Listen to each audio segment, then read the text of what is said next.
Assalamu alaikum warahmatullahi wabarakatuhu. Hordoftotaaf kabajamtoota isinii mootii sirra jirtu nagaa keessanii alhamdulillah galata rabbii nagaa kooti. Subscribe like share naa godhaa jechuudha. Haga dhumaatitti na wajjiniin tura hara jechuudha. Waa'ee hayyuu waa'ee saydoo waa'ee dammoo jechuudha. Sumayyaa xiqqoo shirraa dubbadha jedhee tanan dhufeen isiniin jedha. Hordoftoota kabajamtoota kiyyaa waan natti fakkaate jechuudha. Innaa jechuudha hayyuun jechuudha. Akkuma duraan baratte kirooreksii ofii qabattee kaatee jechuudha. Saydooni Gondariin deema jedhe. Gondar ukkoo jechuudha. Bineensi achi hin jiru. Bineensi achi isatti asin utaaluu jechuudha. Akka waan jechuudha. Boolla bineensa yookiin dammoo dannii wayititti deemu jechuudha. Osoo saydoon hin dur anatu du'a jettee jechuudha. Kirooreksii bitatte jechuudha. Isheen gizee hundaayyuu kirooreksii makanaan nama sodaachisti. Kirooreksii makanaan jechuudha. Saydoo osoo ishee hin jaalatin jechuudha. Kirooreksiidhaan sodaachistee itti heerumte jechuudha. Dhiira sin jaalanne tokko sodaachistee itti heerumtee bu'aasii qaba. Kinoo akkanatti jechuudha. Sigatee sibiraa deemaa jechuudha. Akkanatti sigatee sibiraa deemaa jechuudha. Dhiira garuu si jaalatee si fuudhe osoo ta'e jechuudha. Abadan sigatee sibiraan deemu. Abadan jechuudha. Osoo ati waan feeteyyuu guute sigatee sibiraa hin deemu ture jechuudha. Inni amma waan jechuudha. Sin jaalanneef jechuudha. Akkanatti sigatee bakka hunda sibiraa deema. Kanarraan dammoo jechuudha. Waan jechuudha nama tidaarii qabu ta'eefi jechuudha. Nama tidaarii hin qabne yookiin dammoo jechuudha dargaggeessa hin dhabdeeti amma hayyuun jechuudha. Hayyuu taatu bareedduu tana jechuudha. Bareedduu tana jechuudha. Maal taateeti nama jaarsa qabu saydoo jechuudha. Nama jaartii qabutti heerumte jechuudha. Dhiifama naa godha. Dandogore innaa jechuudha nama jaartii qabutti heerumte jechuudha. Innaa xaawuntii taateeti masaanuu jeessan taate jechuudha. Innaa kanaafiyyuu osoo jechuudha nama jaartii hin qabne ta'e nagaa keetiin jechuudha. Laala amma jechuudha soomana kanallee nagaa soomattaa ture sibira jiraa ture imboochuu imimmaan kee wannoon jedhu gizee hunda jechuudha hin gaddiitu maaliif jaarsi kee sibira jira waan ta'eef jechuudha. Amma ati jaarsa namaatitti rarra'aa hin jirtaa jechuudha. Akkamitti jaarsi namaa yookiin jaarsi iyya tokko jechuudha na bira taa'ee ishiitu si caala.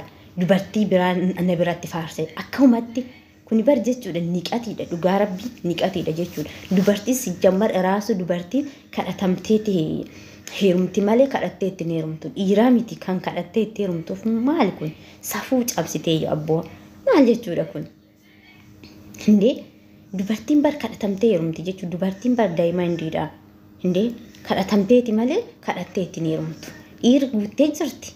Hinde kan ishii kadhatu guute osoo jechuudha abbaa feetetti nama barbaaddi jechuudha maraxattee itti heerumuu dandeessu akkamitti jechuudha. Saydoo abbaa ijoollee lama kun jaalallee jedhamu cinaatii nagari yookiin dammoo qabeenya dubartoonni jechuudha qabeenya irratti wannu jedhu dubartoonni baay'een isaanii hundallee osoo hin ta'in baay'een irra caalan isaanii jechuudha.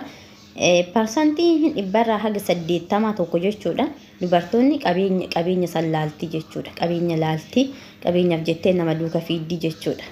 Innaa jechuudha shamarran keenya wanta dhaamsanan isinii dhaamu jechuudha. Sumaanii fakkaattiiwwan akka ayyuu jiraachuu dandeessan jechuudha.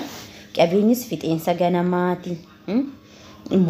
Boru jechuudha baduu danda'a. Fakkeenyaaf amma fixeensa jechuudha ganama jechuudha bishaan fakkaata marga gubbaa jechuudha ciisee garuu jechuudha yoo xiqqoo turtanii laaltanii hin jiru jechuudha. Yoo aduun itti baate goggogee jechuudha. Qabeenya jechuun akkasi jechuudha. Innaa kanaafuu qabeenya hin laalina namummaa laala nama isin madaalu bira ejjedha nama kiburii isinii kennu jechuudha. Nama isin akabbaru tokko bira tidaarii keessaniif wajjin hin deemay jechuudha. Saydoo nama jechuudha hayyuu bira taa'e habeeti nyaata sumayyaan hojjettu sumayyaatu si caala jedhaan jechuudha. Waaga kee argatte dhugaa rabbii waaga kee argatte bagasitti jechuudha. Bagasitti. Akkamitti namni jaartii ofii bira taa'e jechuudha. Jaartii duraanii dubartii biraa biratti faarsame akkamitti faarsame jechuudha. Osoo mi'aa iyyuu baate hin mi'aa jechuun ni qaba malee hin mi'aawu nyaata sumayyaatitu caalaa kee akkasii kee akkana hin jedhuuni ture jechuudha. Osoo nama jaalatu ta'e. Osoo nama ishii ayyuu jaalatu ta'e jechuudha sumayyaa eegii qabatee duuka fiiguu ture. Gola ishii seente osoo ishiin bool'allee seentee sumayyaa wajjii seenaa jechuudha. Saydoon innaa kanaafuu jechuudha. nama isin jaalanne jala hin deemina dubartoonni nama isin jaalatutti heerumaa jechuudha. Nama isin jaalatutti heerumnaan akka nama jaannata addunyaa kanaa keessa jiraataa jirtanidha jechuudha. Innaa kanaafuyyuu nama isiniif feeni yoo ta'e immoo jechuudha. Idimee keessa likkii akkuma kadhatanitti akkuma tasa qaayyaatanitti akkuma boochanitti jiraatanii jechuudha. Innaa kanaafuyyuu nama isin jaalatutti heerumaan isiniin jedha. Ayyuun amma bareedduu tana akka waan nama dhabdee wayii jechuudha. Namicha abbaa ijoollee jechuudha itti boochee kalooreeksidha sodaachistee jechuudha itti heerumte jechuudha. Isallee tidaarii isaatiillee bittinneessite jechuudha. Kinoo amma Sumayyaa biyya ishiin jirtu isinuu hin beekanii jechuudha. Innaa kanaafuyyuu wanta akkanaa kana jabeessati ofirraa eeggadhaan isiniin jedha hordoftoota kiyya. Nuti shamarran jechuudha daa'imandiidha jechuudha. Barbaadamneetu argamnu jechuudha. Nuti widdiidha dhiira kadhannee ittiin heerumu. Innaa hordoftoota kiyya bootaa isiniif malle ofiin godhinaa isiniin jedha.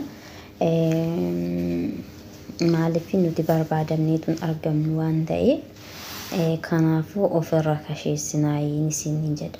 Abbaatu ofirra kaseessa. Abbaatu dammoo iddoo widdii of kaaya jechuudha. Nama tokko biitaniisin fakkeenyaaf jechuudha warqii jechuudha birii guddaadhaan bitame tokko fuutanii jechuudha bakka wanti rikkaashin yookiin dammoo qorqoorroon itti gurguramu osoo geessitanii gatima qorqoorroo san isinii kennanii jechuudha. Gatuma qorqoorroo ittiin bitatan isiniif kennanii jechuudha. Isinii galee kanaafuu jechuudha bootaa widdii of kaayaa. Innaa kanaafu jechuudha ijoollee dhiirotaatillee jechuudha kadhachuu hin deemina shamarran keenya. Nuti kadhatamnee heerumna malee kadhannee heerumnu jechuudha. Kadhatamnee heerumna nuti hindee maal jechuudha biyya eessatti iyyuu wanta akkanaa kun eessaa dhufee iyyuu sijjammare raasu jechuudha. Eessaa dhufe nuti hin beeknu kana jechuudha. Shamarri kadhattee heerumtu kadhatamtee heerumti malee jechuudha hindee. Innaa akkasiin isiniin jedha. Sumayyaa fi Saayidoo dammoo jechuudha rabbii walitti isaan haa deebisu. Rabbiin jechuudha walitti isaan haa deebisu. Ilmaan isaaniitillee bakka tokko taa'anii osoo guddifatanii bareedaadha jedheeti yaadaanii jechuudha. Sumayyaan illee garuu jechuudha dogongora guddaa qabdi. Dogongora ishee hin qabdu maalidha beektanii tokkoffaa irratti akka niitii fuudhe eeyyamuu fi hin qabdu ture. Tokkoffaa irratti jechuudha erga eeyyamteefiin booda dammoo jechuudha bultii ofii diidee walii gad deemuu hin qabdu. Ammallee dammoo itti aansitee jechuudha maatii isheetiif jettee ganaa hanga amantaan qayyaraa maali kana jetteetillee haasa'uu hin qabdu ture jechuudha. Sila maaliif hojjettanii hordoftoota kiyya amantaallee taanan jechuudha maatii keetiif jetteeti miti. Maatiin kee qabrii si wajjin seenan jechuudha. Kophaa keessa seenta jechuudha. Qabrii gadi kophaa keessa seenta jechuudha. Innaa kanaafu amantaan namaafillee jedhaniin amananii maatiidhaafillee jedhaniin amananii amantaan kan jechuudha ofii keetii waan sitti fakkaate waan baqqaa sirrii ta'e tokko jala deemtudha jechuudha. Anamma maatii kiyyaaf jedhee isaa wajjin azaaba seena. Maatiin kiyyallee dammoo anaaf jedhanii ana waliin azaaba seenanii jechuudha. Innaa kanaafuyyuu akkasitti osoo yaaddanii dasna jedhan isiniin jedha hordoftoota kabajamtoota kiyya. Kana bichaallee osoo hin ta'in ammallee dammoo ayyuun illee azirti jechuudha. Ayyuun ammallee Saayidoodhaaf jettee amantaa jijjiirte. Maaliif hojjettan? Ayyuun hordoftuu amantaa kiristaanatii jechuudha. Saayidootti heerumtee islaama taate jechuudha. Gaafa Saayidoo dhabde ishiin illee gara ortodoksii yookiin dammoo amantaa kiristaanaa deebitii jechuudha. Namni namaaf jedhee amantiitti dhufe gaafa nama san dhabe karaa amantii ofii deebi'aa jechuudha. Innaa jechuudha ammallee deebisee jechuudha. Sumayyaan illee Saayidoodhaaf jettee amantaa ofii gadhiistee ishiin illee amantaa kiristaana yookiin dammoo ortodoksii turte jechuudha. Saayidoodhaaf jettee amantaa ofii jijjiirte gara musliimaa deemtee jechuudha. Saayidoo dhabdee jennaan karaa amantaa kiristaanaa deebi'aa jirti jechuudha. Innaa kanaafu namni karaa namaa qabatee dhufe karuma namaatiin deebi'aa jechuudha. Innaa kanaafu hundi keessanuu barumsa irraa argattan jedheeti yaadaa jechuudhaan akka kiyyatti Innaa of eeggannoo godhaa amantiin illee qalbii miti kama itti seenanii borcaniituma biraa bahanii miti amantiin dammoo deebisee jechuudha. Tidaariin illee qalbii miti kanuma itti seentanii borcitaniituma jechuudha biraa baatanii miti jechuudha. Tidaarii jechuun ana biratti waan guddaadha jechuudha. Akka kiyyattan tidaarii jechuun waan guddaadha. Isseenu seenii jennaan ba'u jechuudha. Yoo waan akka malee jabaatte taate yookiin lubbuu tiyyaaf jechuudha. Waan sodaachisu wayii ta'e malee hin ba'u tidaarii kiyyarraa jechuudha. Isinii galee garuu akka xiqqishootti seenu abbicha san hubadhee eenyu akka inni ta'e baru malee jechuudha. Isinii galee boruu naa ta'a. Maatiin isaa akkami? Warri isaa akkami? Duubni isaa akkami? Warra akkamiiti? Gosa eenyuti? Kana qorataniiti jechuudha kan tidaariitti seenan. Abboo maalii bara kana keessa maalumatu nutti dhufeeyyuu? Bar jechuudha maatii keenya biyya keenyatti jechuudha shamara takka yoo kadhatan jechuudha in kadhatan jechuudha waraqata ergatanii yoo kadhatan ilma eenyuti? Duubni isaa hanga akaakiliisaa lakkaa'an jechuudha. Hanga akaakiliisaa isinii galee warra eenyuti? Fakkeenyaaf amma jechuudha jaarsaaf jaartiin takka yoo wal lolan jechuudha. Fakkeenyaaf heerumte intala isaaniitti kennanii gaafa isaa wal loluu akkuma wal jaalatan wal loluun illee jira. Akkuma wal jaalatan jibbillee jira. Walitti bu'uun illee jira. Ilkaanii fi ilkeen walitti buutii jaa Oromoo yoo mammaaku jechuudha. Innaa kanaafuu gaafa san ishiin aartii yoo kara maatii ishii deemte warra maatii ishii warra jechuudha. Bultii ishii diigoo osoo hin ta'in lakki wanta akkanaa kun sirrii miti deebi mana keetitti jedhanii mana isheetitti deebisan. Isinii galee maatiin ishii duubni akkami? Gosti ishii duubni akkami? Karri akkami? Jedhanii qo'ataniiti itti heeruman qo'ataniiti fuudhanii jechuudha. Akkasumaan ol ka'aniiti mitiin isiniin jedha hordoftoota kabajamtoota kiyya. Akka sooshaal miidiyaa irra teenyee haasofnee kolfinee abbaa feene wajjin jechuudha bisheeqi jennu kanaa miti jechuudha tidaariin. Qalbii mitiin isiniin jedha hordoftoota kabajamtoota kiyya. Zim jedhaniitu. Innaa kanaafuyyuu bakka dhaabbattan laalladhaayin isiniin jedha. Ilmi namaa jechuudha sooshaal miidiyaa irratti wajjiniin kolfee wajjiniin taphate jedhee akkasuma jechuudha akkuma sooshaal miidiyaa kana se'ee jechuudha bultiitti seena gaafa san jechuudha rakkataa jechuudha. Shamarran keenya baay'ee isaaniitu akkasitti rakkatee jechuudha. Nama tokkorraa arginee tokkorratti barachuu qabnaa jechuudha. Nuti jechuudha uummata gawwaa ta'uu qabnu jechuudha. Uummata gawwaa.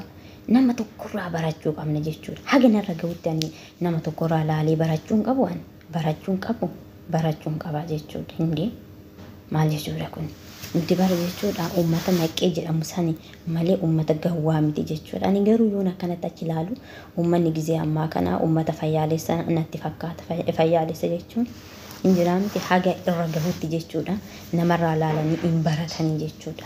Namarraa laalanii hin baratan. Innaa kanaaf namarraa laalati baradhaa jechuudha. Jaarsa namaatitti illee ni heeruminaa. Jaarsa namaatitti ni heeruminaa jechuudha. Kinu akkasumayyaa fi sayidoo kana taatanii akka ayyuu fi sayidoo kana taatan hin bittinnooftanii jechuudha. Hin bittinnooftanii isiniin jedha. Sirrii miti jechuudha. Kan dubartiin takkallee jechuudha fakkeenyaaf jechuudha. Kama heerumtu yoo taate haati manaa duraa sun jechuudha jaalachuu qabdi intala inni lammata amma fuudhu kana. Yoo san hin ta'in namuma ibiddatti seeni jechuudha asittis gubachuu achittis gubachuu ta'a jechuudha akka sayidoo kana kinu. Innaa akkasan isiniin jedha hordoftoota kabajamtoota kiyyaa waan gootan hundarratti itti yaadatii godhaayi. Itti yaadatii hojjedhaa waan hojjettan. Itti yaada bakka osoo itti yaadii waan tokkoon godhinaa inni isiniin jedha hordoftoota kabajamtoota kiyya. Nama tokkollee nan beeka jette nama amanu ilma namaa kana hin amaninaa inuma. Anumatti isiniin jedhe ilma namaan amaninaa. Yoonni baay'een isaanii hin kijibanii jechuudha. Sobaniiti waan isin jaalatan fakkaatanii jechuudha. Hin kijiban achi yoo garagaran nama biraati jechuudha isaan. Hin amanina kan amana rabbii tokko. Rabbii tokkichi namni rabbii ofii kanarratti hirkate bar hin kufuu jechuun hirkoo qaba. Namni namatti hirkate dammoo hin kufa kufiitillee lafu bitintin jedhee caccaba jechuudha. Namni garuu rabbii ofiititti amane rabbii ofiititti hirkate kufuuyyuu hin cabuu jechuudha. Hin kaasaa jechuudha. Rabbitu kaasa ka harka ofii jala kaa rabbiini jechuudha. Innaa kanaafuu rabbii keessan sodaadhaa rabbii keessanitti amanaa karaa rabbii keessanitti irra deemaa isiniin jedha. Baay'een isin jaaladha, baay'een isin kabaja. Assalaamu alaykum warahmatullahi wabarakatuh.